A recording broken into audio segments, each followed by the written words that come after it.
Selamat petang, salam sejahtera. Terima kasih karena bersama dengan saya di Nazilin Unity Channel. Saudara-saudara sekalian, hari ini kita digemparkan sekali lagi dengan berita dari Malaysia kini berkaitan dengan SPRM dan juga 1MDB. Kalau beberapa hari yang lepas ada satu laporan di dalam FMT menyebut tindakan sebuah bank yang berkaitan dengan 1MDB yaitu Goldman Sachs yang cuba mau menyaman atau untuk mau membuat langkah timbang tara, mungkin akan memakan diri Muhyiddin. Kali ini lebih menarik lagi. Saman SPRM, firma Guaman mohon persetujuan 1MDB, deda material sulit. Bayangkan saudara-saudara sekalian, apakah yang akan kita ketahui selepas material yang sulit ini tiba-tiba didedahkan? Tentunya ada banyak perkara yang kita mungkin tak pernah tahu, tapi kali ini tiba-tiba kita tahu. Dan yang pasti menarik, ada benda yang sulit yang Anda akan ada kejutannya. Rosli Dahlan Saravanan Partnership telah menghantar surat kepada 1MDB bagi meminta persetujuan dana kekayaan Malaysia itu untuk mendedahkan material sulit dan terlindung. Rakan kongsi firma Guaman itu, Pal Panaban Deva Rajo, berkata demikian dalam afidavit sebagai jawapan kepada tindakan mahkamah oleh SPRM untuk meminta beberapa dokumen dalam siasatan ke atas penyelesaian yang dimeterai antara Goldman Sachs dan Kerajaan Malaysia berhubung isu bon 1MDB bernilai 6.5 bilion US dollar. Firma tersebut telah pada surat bertarikh 16 Oktober 2023 menulis kepada bekas anak Guam 1MDB Berhad 1MDB untuk memohon persetujuan dan autoriti untuk mendedahkan material sulit dan terlindung setakat mana yang sama adalah relevan dalam permohonan ini, kata peguam itu dalam afidavit bertarikh 16 Oktober. Pal Panaban berkata, firma itu telah diberikan salinan kertas kausa oleh SPRM pada 13 Oktober lalu sekitar jam 2.50 petang.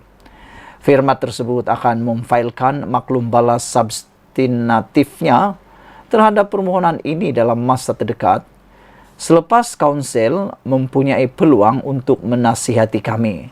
Dengan itu, firma tersebut merizabkan semua hak kami, kata rakan kongsi firma Guaman itu.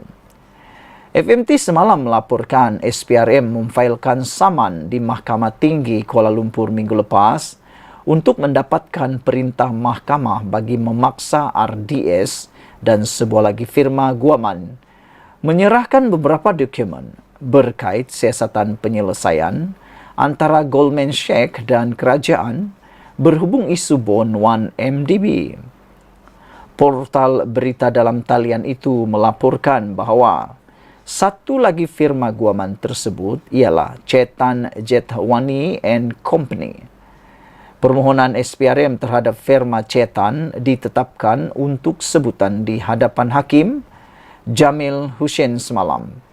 Manakala permohonan terhadap firma Rosli pula ditetapkan untuk sebutan di hadapan Hakim K. Muniandi hari ini.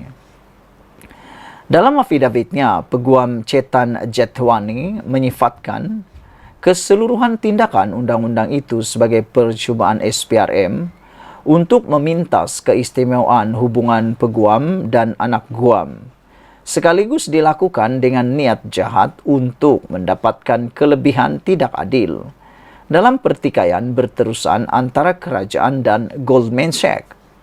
2 minggu lalu, SPRM dan pegawai Lembaga Hasil Dalam Negeri LHDN cuba menggeledah dan menyita 2 firma Guaman itu.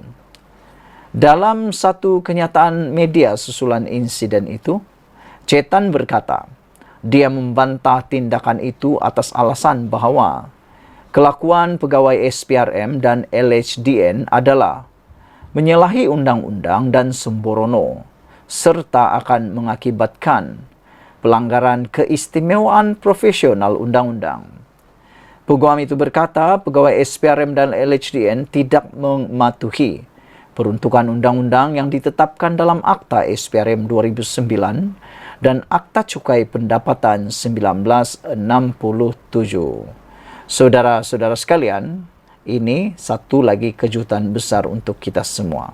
Selepas SPRM mahu menyaman firma guaman itu, akhirnya firma guaman tersebut memohon persetujuan 1MDB dedah material sulit. Itulah seperti di awal-awal yang saya ceritakan tadi. Apakah material yang akan kita terima selepas ini? Adakah itu akan menunjukkan lebih banyak lagi pendedahan yang luar biasa yang Anda dan saya tak pernah tahu sebelum ini? Dan adakah ia akan pasti mengejutkan kita? Tinggalkan komen Anda, tekan butang subscribe itu percuma. Malaysia kita punya, kita juga sama-sama cintai Malaysiaku. Kita jumpa lagi. Bye-bye.